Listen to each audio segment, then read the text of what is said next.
That 152 yards should be just a nice, comfortable 9-iron for him. They're going to go nuts when he hits this thing.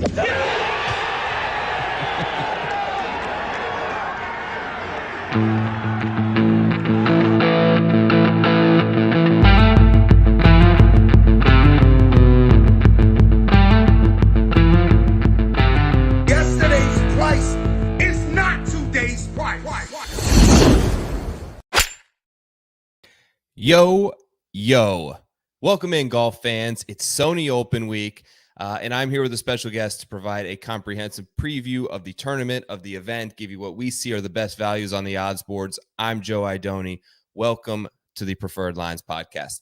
A giant welcome back to those old faces, and welcome in to those new checking out the show possibly for the first time. Happy that you're here. This is a live stream going on right now on Twitter. If you want to be involved in the chat, if you want to ask questions, if you want to drop comments, if you want to poke fun, if you want to make suggestions, any of that stuff, hop on over to YouTube, type in Preferred Lines. That's the only way that I can sort of see you in the chat. If you're here for the audio podcast version, it will be available now if you're listening to this on iTunes and Spotify. I'm thrilled to welcome back one of our longtime sponsors. You see it up there in the corner, Sorry. Yep, there it is. Fantasy Golf Pod. The boys at the Fantasy Golf Pod now have a program titled The Golf Guys, which airs every Wednesday at 5:20 Eastern with my good friends Josh and Chad. Make sure to give them a follow. They have supported us since the get-go at Fantasy Golf Pod. Also wanted to mention that we are supported actively by my new friends over at the Tour Junkies. Fired up this season to provide some exclusive content for them over in the Nut Hut, which is their private Discord. It's so good in there. It's so cheap, guys. Listen, if you book it for the year, it's less than $2 per week. They've got caddy insights, prize pick stuff, player notes on the course, interviews, and of course, exclusive stuff from DB, Pat, and myself. Awesome, and hope to see you there as well. Here's what's on tap for tonight. I'm going to bring in our special guest in 1 second. We're going to do a quick run through of our golf guys of the week, course preview, key stats, what we're looking at for YLI and the Sony Open this week. We're then just going to pivot straight to the odds board, see who we got going on for best bets of the week. We'll go through every range, the top, middle, the bottom. I'll get some quick final thoughts. We'll get out of here. Without further ado, welcoming back for either his second or third time on Preferred Lines. He was my guest, I think the guest of the year last year for the Country Club at the Open. PGA Tour writer for PGA.com. He is a member, he started the Read a Line newsletter. He's got the podcast. He's an all-around good guy, PGA Professional, the man himself. I was just with him this past weekend. Welcome back in, Keith Stewart. What's up? Man, I tell you, it's a pleasure to be here with you, Joe Idoni. Let's just get to it.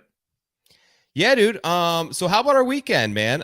It was great to finally see you. We talked a lot online, but I always super enjoy these experiences where you get real life experience with people. You get to shake their hand, you get to hang out, you get to have a beer, you get to watch some football, you get to talk some golf, all the good things that we did with our gracious host, Rick Gaiman. What a fun time. What all happened in Vegas? Can we unveil everything?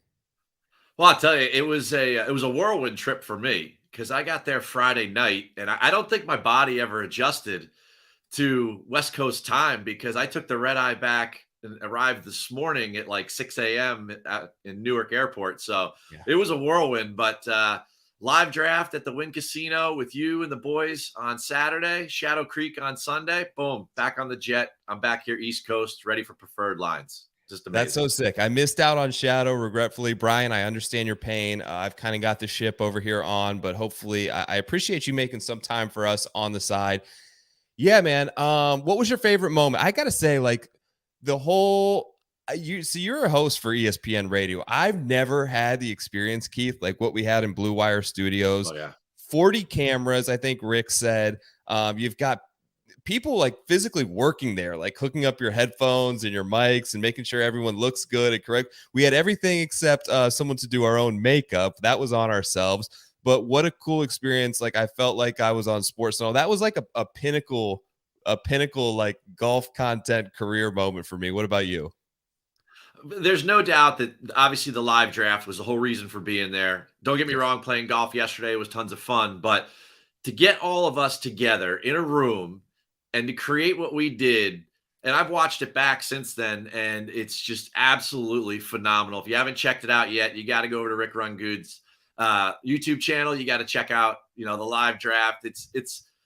I mean, it looks a little long, but I'm telling you, the thing flies by when you're watching it because it is just a free for all of commentary. And my favorite part of the whole thing was that Rick found 7 totally different guys, walks of life, everything. We all came together. It was a judgment-free zone. We had the best time. You could tell everybody was poking fun at everybody. Yep. Everybody took it with a good spirit. I mean, I just thought I just had such a tremendous time. For me, I mean, that the microphones and everything are great, but just that being in that room, if all the other people weren't around, the personnel, that still would have been a bucket list moment if it was in Rick's basement. It was just awesome.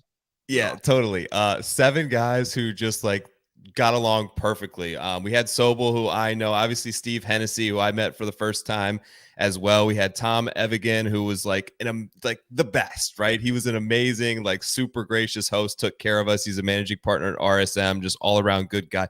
Scott Blumstein, World Series of Poker main event, like title holder. So we had like everyone from sort of everything, and it was just zero drama. It was so cool. And the Palm Beach Coconuts are a wagon, man. I'm excited for week 1. I've got the New York Golf Club on the schedule. Mr. Lack is struggling to fill some roster spots, so I feel pretty good about week 1.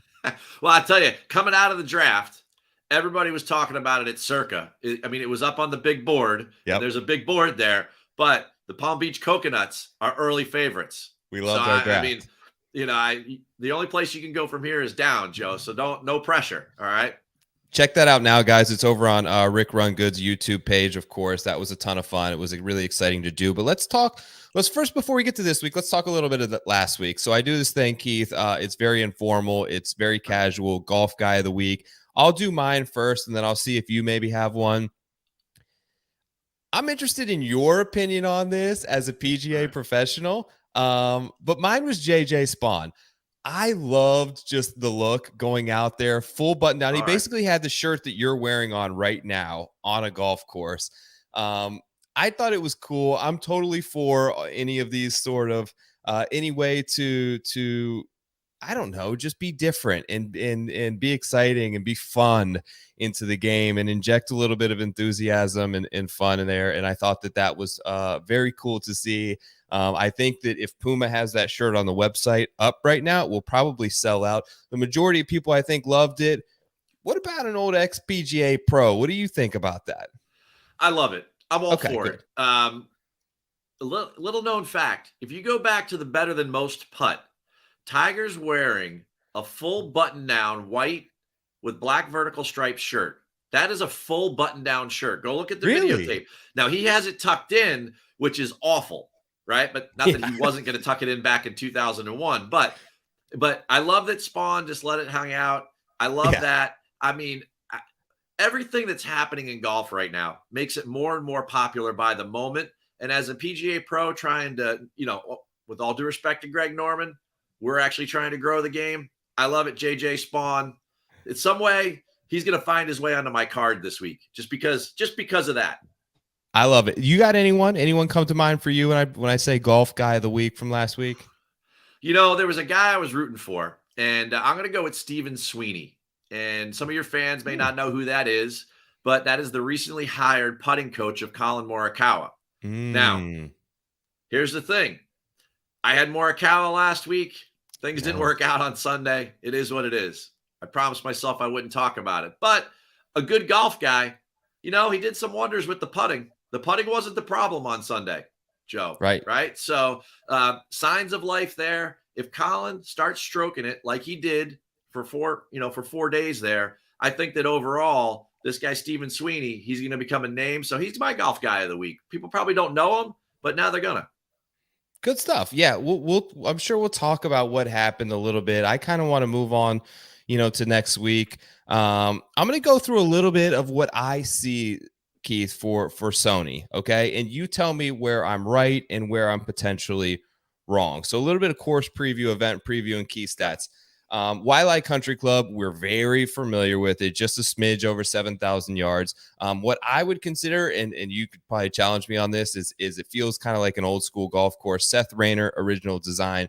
Bermuda grass throughout, fairways, greens, rough, par 70. So even though it's just over 7,000 yards, Keith, which feels very short, it doesn't necessarily play super short, I don't think. The average is 100.6 yards per par, which would essentially put it right in the middle in terms of PGA Tour courses. Because you have those two less par fives, it's not as short as it may nearly seem. Plus, it's at 10 feet above sea level. So you're basically at sea level. You're not going to see anything in terms of the drastic elevation changes that we saw last week, although still in Hawaii. Now, the fairways, they aren't necessarily tight in terms of width. They're actually slightly above average by PGA Tour standards, but every hole seems like it has this dramatic dog leg it protects itself from the players that want to cut the corner. Like some courses don't protect themselves from PGA Tour players. This does a pretty good job with the trees, with the bunkering, where the out of bounds comes in. It's a very aggressive play to try and cut the corner in many instances here. The greens are Bermuda, slightly above average in size, typically on the slower side from what I have in my notes, but they're really flat. They're really easy to putt. Also very much not like last week, we're super undulated. The cut line historically is right around -1. The last 5 winners, Hideki, Nah, Cam Smith, Matt Kuchar, Patton Kizzire. Those are sort of my notes on course. Anything that you got to add there, buddy? What is amazing about these 2 weeks that we get every year, right? Because we've been coming to YLA since 1965. We've been coming to, the Century there at Kapalua since 1999. Last week, we all would have targeted strokes gained approach, strokes gained putting. Maybe you threw something else in there, right? But those are 2 really important factors last week towards contending. It's the same ones this week, and the golf courses couldn't be any more different. And I don't want to be redundant, but it was 500 feet above sea level last week. The fairways were the widest on tour, right? The greens were some of the largest on tour, and we have the complete opposite of that, but we're featuring the same skill sets. So I can't wait to get into this with you because that seems kind of wacky to me, but at the same time, it's what makes doing what we do so much fun. Yeah, you're right. Many of those key stats, I'll go through them right now, are very much aligned with what we saw last week. The first thing I just want to get out of the way is I do believe in the importance and the correlation between guys that have played at Kapalua and then have come here and won at Sony. I believe it's 8 of the last 9 years. I think the only exception is Fabian Gomez, if I'm correct on that. So even though, Keith, they are so different, there's something about getting some reps in across the island the week before, and it's like it part of that, I guess, is just because they're the best players, right, are coming over here. But I also just tournament reps, practicing, waking up, getting a routine in flow, and those sort of Hawaiian unique trade winds that they always talk about. You think there's anything to there as well? Well, the trend is there. I think over the last 25 years or so, 70% of the guys that have won the Sony have played in the Century. So you're spot on there. And the other thing is that about a third of the field at the Sony are Korn Ferry guys. It's their first event that they get in. This is their first PGA Tour experience. 15 of the last 16 winners have had prior experience playing the Sony. So Russell Henley, I think, is the only one in 2013 who didn't. He was a debutant, right? That won it in at least the last 10 years. So it's one of those things where I think that it just leans itself towards that. They're warmed up. They're better players. They're not rookies. And if you know the golf course, it's definitely second most predictive on tour behind Augusta National Golf Club. So yeah, that's what Data Golf has, which is pretty wild to me to think about. But yeah, in terms of course history, this is one of those sticking points. I have some in terms of strokes gained performance here, which is another cool, Data Golf has some cool course history tools. And one of them is this strokes gained performance stat versus expectation. So basically, how are their strokes gained numbers at this particular course versus the normal tour stop? Here are the top 5 guys: Keith Mitchell, Corey Connors, Zach Blair, Brian Stewart, Patton Kizzire. Interesting, Cam Davis, which I wouldn't necessarily say is a great course fit, comes in right after that. My guy Ted loves Cam Davis this week. Bottom 5, Shank, Tway, Spawn, who Ted also likes for his first round leader, has not had great success here. Nate Lashley, Robert Streb. Interesting there, last year's winner, Hideki Matsuyama, is actually 8th from the bottom in terms of strokes gained versus expectation at Sony. So maybe last year was a bit of an outlier, but you mentioned it. I think course history is a big one. And I'm going to once again, like going back to short game. I had it as a very important factor. It was why I didn't love Colin Morikawa last week, and I looked like a fool for about 62 holes, and then it came back to bite him. You can't chip, you can't putt. It's really hard to win, no matter how good you are, unless you have you have to have one to really offset the other. Approaches, a lot of wedges. Henley had it in the bag last year, one of the best wedge players on tour. Kevin Na, Justin Thomas, Matt Kuchar, Cam Smith. These are great short game guys. They're great wedge players. So that's kind of what I'm looking to sort of hone in on this week from a stats perspective. Joe, I got good news for you. No one's going to remember you looking like a fool for those 63 holes, because I know. We talked about it Saturday night, and I was like, I feel like a fool because I took this big stance on Colin that he's like 200th in short game, and it's really hard to win if you don't putt really well or chip really well. And if those are your two deficiencies, you've really got to improve on one of them. And he made strides, but was there something like pressure cooks up a little bit? One thing goes the wrong way. And I hate to say it, but that has seemed to affect him now in a couple of tournaments. That's back to back. I know. Like 5+ shot leads that just evaporated. Yeah. And you're talking about one of the best iron players in the world. And that was rough. It was rough. As a Morikawa backer, it was rough. But I'm a Morikawa fan. And you guys all had me pegged in the draft on Saturday. Like, I know. Because of him playing so well, that I was going to take him in the 3rd spot in the draft. And I was just like, I'm with you. The Hovlands, the Morikawas, they are great. Don't get me wrong. They are world class at so many things, but short game is a differentiator for sure. You sent out a little tweet in the morning that was a total decoy that Morikawa, that sent us into a whirlwind at the Run Good house, where you said Morikawa was going to have a better season than Scheffler, and my jaw about hit the counter on Rick's little bar there. I'm like, holy crap, Keith is going to take Morikawa for sure. But well played by you, my friend. M. Padden here is in the chat. He wants to talk outright odds, moving more aggressively on Monday. Let's get right to it. Let's get over to the betting board.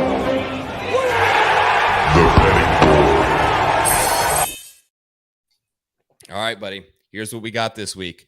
Sony Open, your odds on favorite, Tom Kim. 11-1, as he should be. Sung J M right behind him, 14-1 on DraftKings Sportsbook. I'm over at oddschecker.com.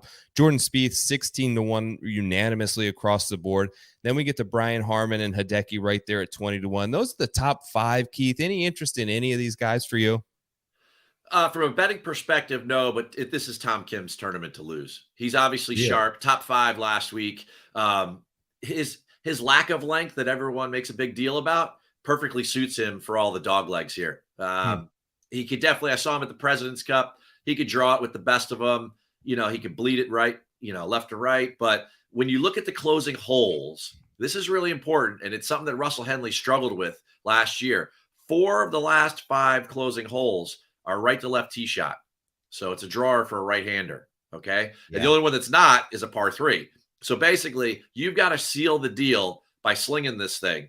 You can't cut it off those tees. And as a result, if it starts going bad, you start having problems. Or if you want to cut it, you got to lay back further. And I just think there's a reason why Tom Kim's at the top of the board. Will I bet him? No, but you know what? He could be. I mean, depending on what the number comes out tomorrow, he's definitely a great placement opportunity. Top 10 at the worst. I mean, top 5 probably really makes some money there. Of those top guys, though, the one that catches my attention the most is Jordan Spieth. I feel like he's the biggest wild card because I think you and I both would never have pictured him to be the type of guy that would take over an RBC Heritage. And he did that last year. And he's basically playing the same style of golf course. So that's somebody to really pay attention to for me at the top of the board. You mentioned it. I bet him. Jordan Spieth, 16-1. So I can Tom see it. Kim is going to rate out number one in any stat mile, as he should. I'm not quite ready to bet Tom Kim the favorite in a PGA Tour event just yet, though. The public perception is an excitement level is so high on Tom Kim. I'm willing to believe that that is somewhat factored into the betting number here, and people want to play him. People want to be aboard the Tom Kim train. I'm going to pause a little bit and take Spieth. 16-1, T13 last week. The short game and putting, which I mentioned are important this week, were fantastic last week. He gained 2.84 around the green, which is he's always going to do that. He's so crafty around the green. And when you look at that list of winners that I mentioned before, that all guys with really good hands and ability to get up and down, clubbing down off the tee, which this course requires you to do quite a bit, I think, and you mentioned it, is actually a bonus for Spieth at this point in terms of course fit. When you look at the Heritage, when you look at the Valero, even his second place finishes at the Charles Schwab is a course where you often club down off the tee. Pebble Beach is a course where you often club down off the tee. These shorter golf courses that are a bit narrow and require a bit more thought off the tee than just let me grab driver and rip it, I think has kind of become his wheelhouse. And he didn't putt great last week, but those are really hard greens to putt. These are some of the easiest on tour. I believe it is the easiest ranked course from like 4 to 8 feet or whatever in that range where he kind of struggles right from time to time with the shorties. I think it's a really good spot for him, and I think it's the fairest number at the top of the board. You know, I'm going to bet Harmon. He's just been so good lately, and Coastal Bermuda, I just love him there. Okay. I think it's a good fit, but I could go either way. Either way. All right, so moving down, we've got Henley, last year's almost champion at 22-1. Corey Connors at 28-1. Hoagie at 28-1. His frogs are in trouble right now. I know he's at the game, so maybe a rough night for Tom Hoagie getting back to Hawaii. You know, he probably should have been my golf guy of the week.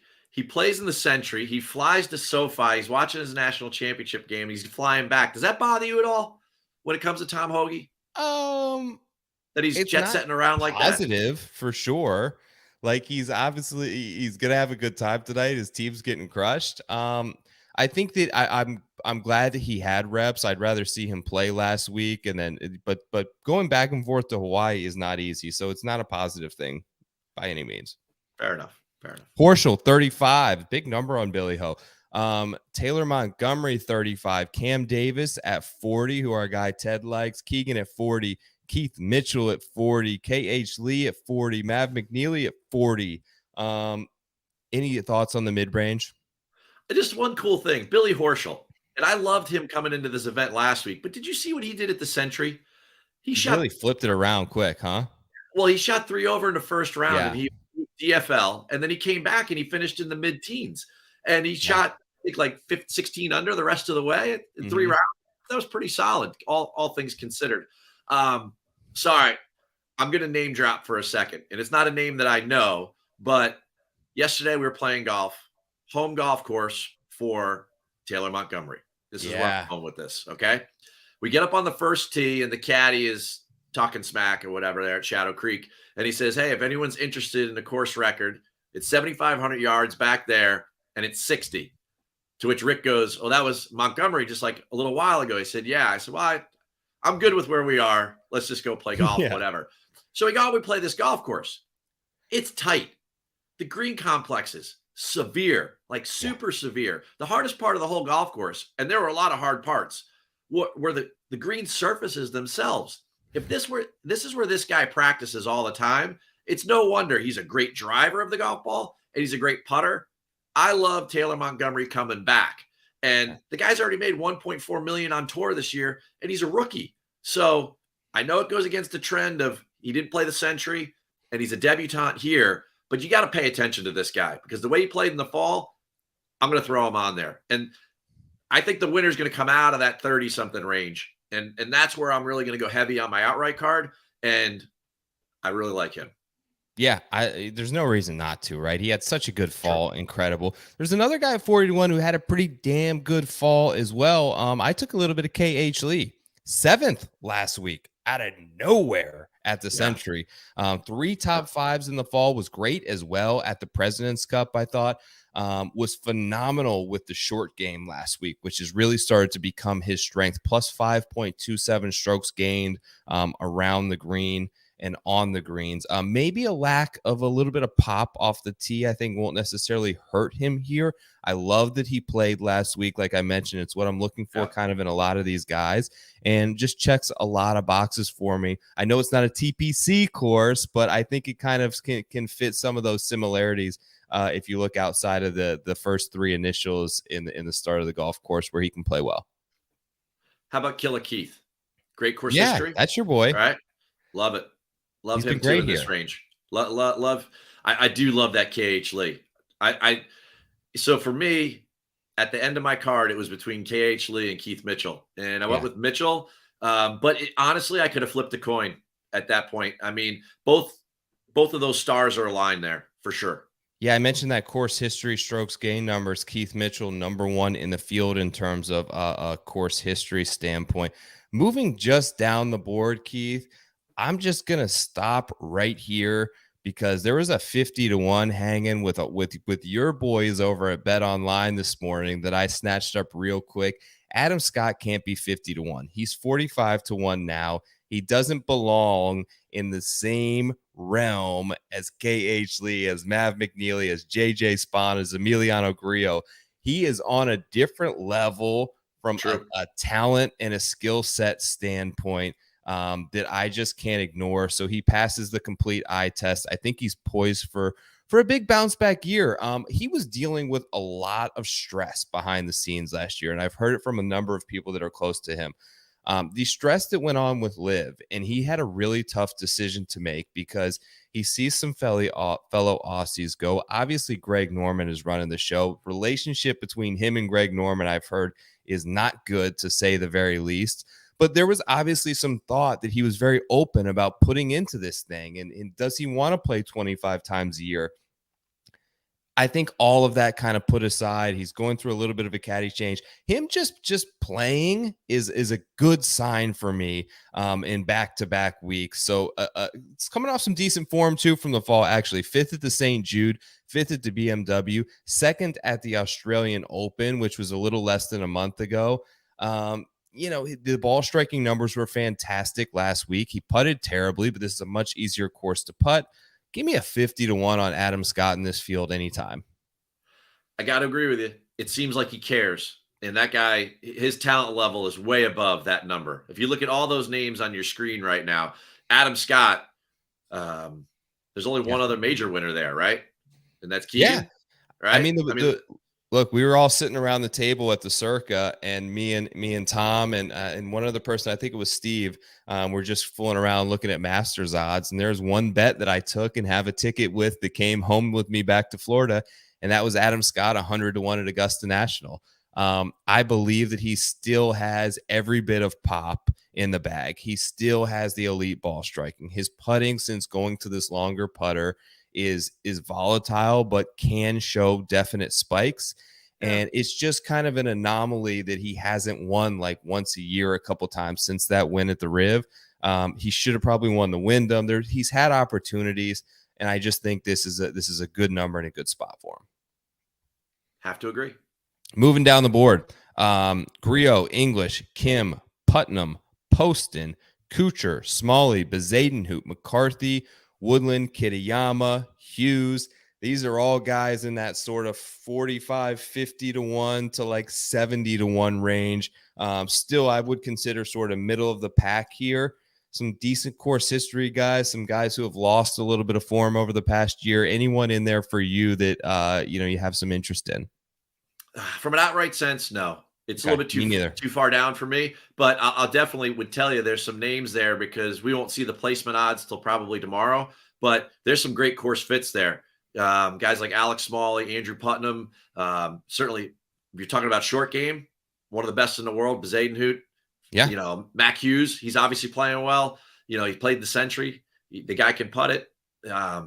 There's a Kurt Kitayama, another one. All of those are those are types of guys that should be all over people's DFS plays. in their squads this week for sure. So I'm pulling something up now just because I want to see his stats, but I tweeted this out. It was the first bet that I made. I was ready to fire on this. This is a course for him. 80-1 on Adam Svensson, Keith. If I can talk you into betting anyone down here, it's Fenny. Just got that win, of course. You have to play this guy on short golf courses. That's his wheelhouse. He checks the box that he played last week. He checks the course history box, a 7th place finish last year. He has a definitive course fit, unlike almost any other player on tour. And it's these short positional courses with a lot of dog legs that he can get himself in he's not at a huge disadvantage with his length off the tee, and he can take advantage of fantastic ball striking. He lost 8.56 strokes putting last week.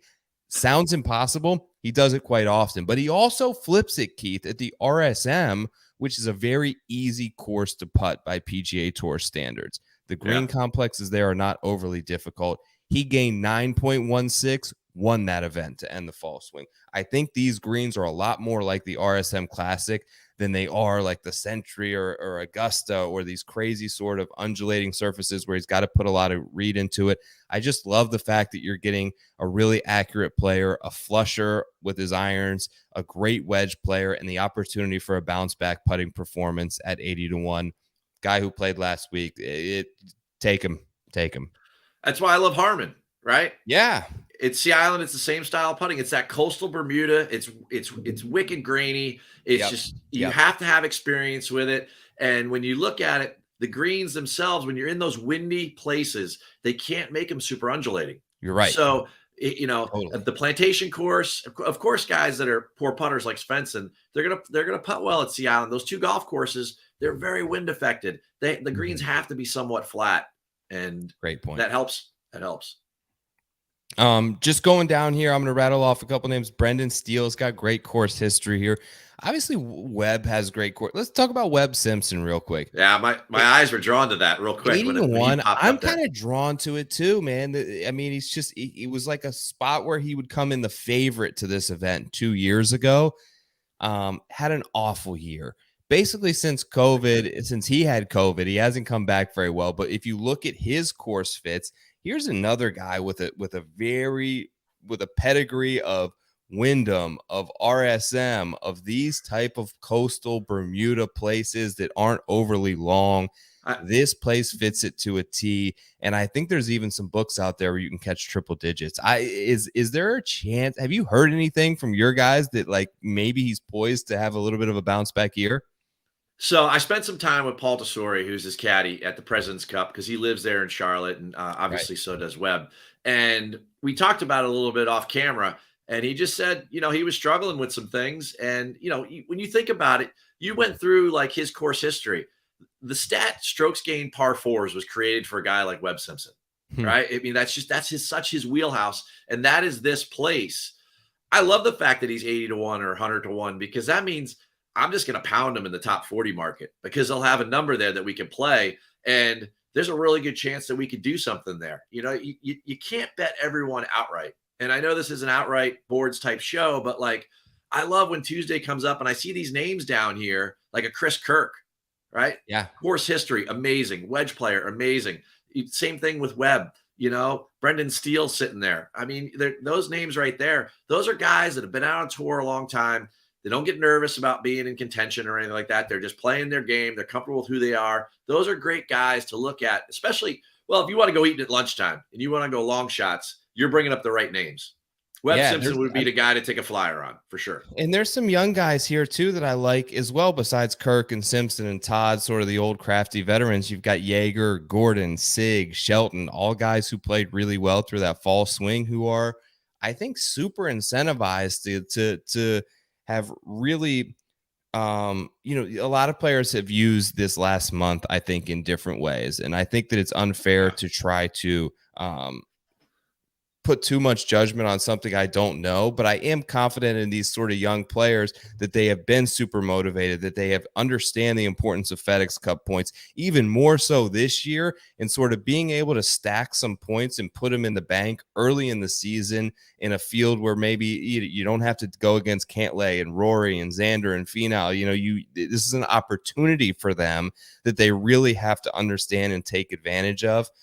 So there's some big numbers on these guys that I think will make sense in a top 20, top 40 market. I don't know if this is the place that they're going to notch a first victory, but I think that we have a lot of guys show up ready to play. Ben Griffin's another one at 150 to 1. Lipsky, Suh.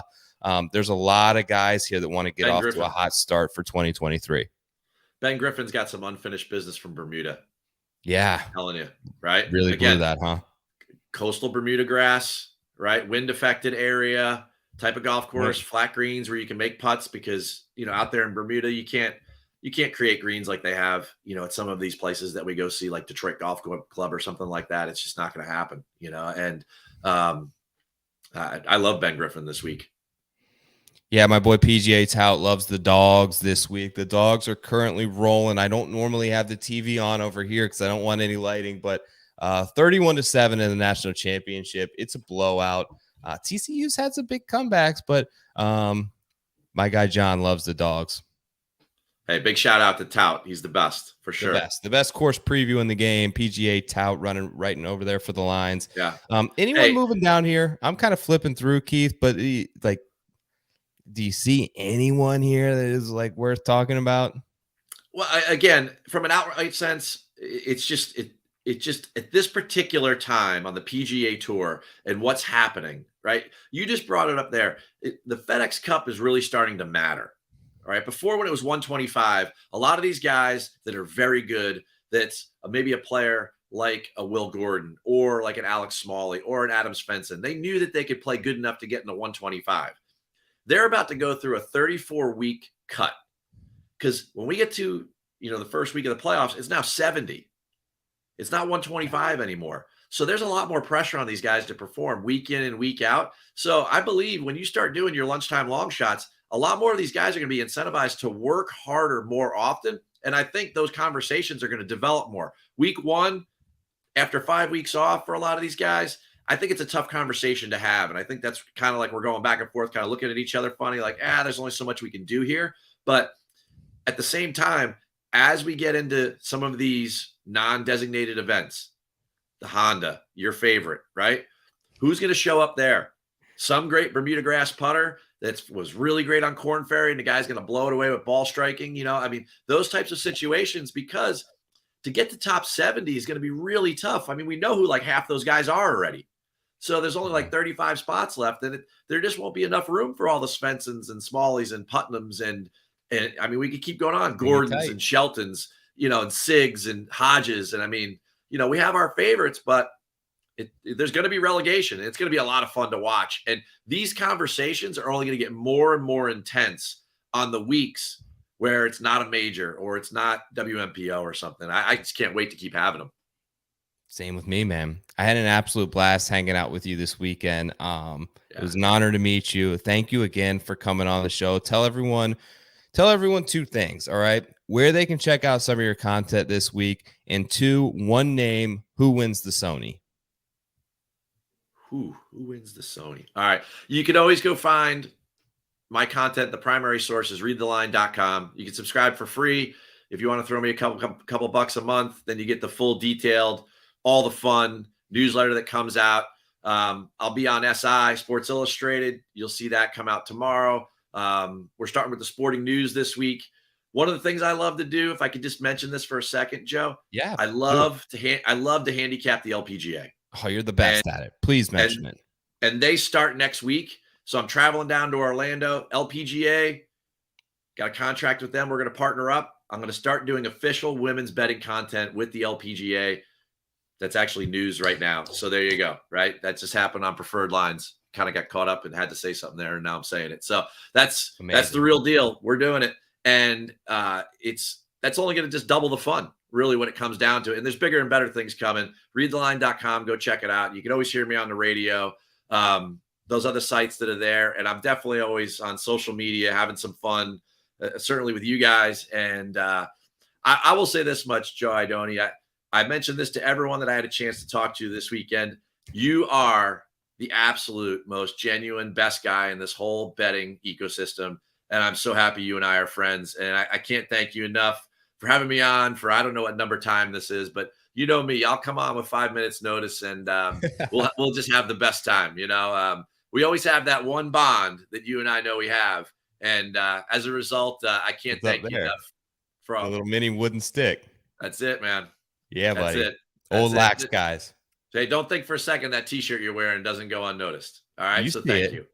Thank you. I appreciate the hell out of you, like always. Thank you for coming on the show. At KJ Stewart PGA, give the man a follow. Sign up for Read the Line. It drops in your inbox. It's incredible, detailed information on a bunch of different tours, including the women's tour. Thank you once again. Have a great night. I appreciate you. You're the man, Keith Stewart. Talk to you soon, buddy. All right. Great having him on. I mentioned it, and just being able, this is kind of part of the final thoughts thing. I'm going to keep this quick. I know you guys want to probably get, 38-7 right now, dogs. Quite a blowout there, but it was just awesome to be out there and to shake hands and to meet people. And I love that part of it. And I think many of us who maybe do a show or have a Twitter account, you get caught up that this isn't real. You know what I mean? That these aren't real people. Sometimes it's just someone on your phone, or it's just an avatar and a username. And it's easy to be critical of that person when you're not assessing them as a human. You're assessing them as a Twitter account. And the reality is there are plenty of bot accounts and people that just want to get on there and troll, but there are plenty of really good people. And I enjoy the hell out of experiences where I can meet them. And I think the reality of it is that if any of us are, if you're checking out this show right now, there's a reason for it. It's because we like the same things, right? We have the same hobby. We enjoy talking about golf. So the fact that there's sometimes the ability to be critical of others, if you really were to just meet that person in front of you and have a beer and go to a casino and flip on the Golf Channel, you would find that you have so many things in common with that person. And sometimes that can be hard to realize when you're stuck in an office or you're stuck behind the blue light of your phone so many times. So that experience really brought that back to life for me, that there are so many good people. There was a guy, one of the guys, I don't want to mention his name this weekend, but I'm sitting at the table with him, and I forget to check in for my flight, and I'm stuck in the middle seat, and I'm 6'4", guys. Like, I can't be in the middle seat. This guy gets on his app. It was about to buy me another plane ticket so that I could cancel mine, just so that I could sit in there are so many good and genuine people out there. Reach out to them. If you're struggling with anything, DM me. I'll be happy to help.